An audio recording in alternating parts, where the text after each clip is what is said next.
তোমার ঘরের কোনো দরজা হঠাৎ খোলে নাকি মাঝরাতে নিভে যায় বাতি, শেষটা না শুনলে পুরোটা বোঝা যাবে না। জানো, পৃথিবীর সব বাড়ি বাড়ি নয়। কিছু জায়গা মানুষ গড়ে তোলে আর কিছু জায়গা মানুষ রেখে চলে যায়। সেই শূন্যতা খুঁজে নেই নতুন বাসিন্দা, অদৃশ্য অথচ উপস্থিত জিন, যারা আমাদের মতোই সৃষ্টিজীব, তবে তারা গায়েব জগতের অংশ।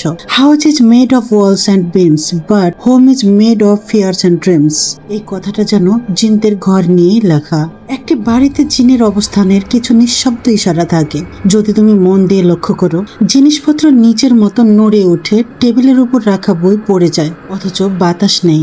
একটুও স্বাভাবিক না, কারণ তাদের ছোঁয়া অদৃশ্য হলেও কার্যকর। অকারণে ক্লান্তি, জ্বর বা খারাপ স্বপ্নে ভুগছে একাধিক সদস্য, একসাথে সবাই আক্রান্ত। এটা কি কাকতাল না অন্য কিছু?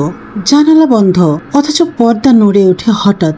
এই জায়গায় একটু থেমে ভাবো, তোমার অজান্তে কেউ কি পাশে বসে আছে? তোমার ঘরের নির্দিষ্ট কোণে গন্ধ, পোকা আর কুকুরের হঠাৎ চিৎকার।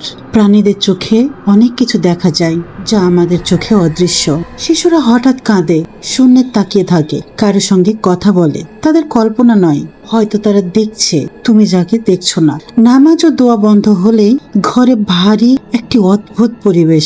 জিনরা ভয় পায়, নূরের ইমানের আলোতে তারা সরে যায়। তাই তুমি যখন থেমে যাও ইবাদত করতে, তারা তখন এগিয়ে আসে। আর একদিন হঠাৎ তুমি বুঝবে ঘরের ভেতরে শুধু তুমি একা ছিলে না, কখনোই না। এই ভিডিওটি যদি তোমার মন ছুঁয়ে যায়, তবে রাত 9টার লেখাটিও তোমার মন ছুঁতে বাধ্য। তাই আমাকে হারিয়ে না ফেলতে চাইলে এখনোই যুক্ত হয়ে যাও। জানার না জানার মাঝামাঝি যেটুকু বিস্ময়, সেখানে থাকো। তোমার কথা বন্ধু শিরিনের গল্পে থাকো।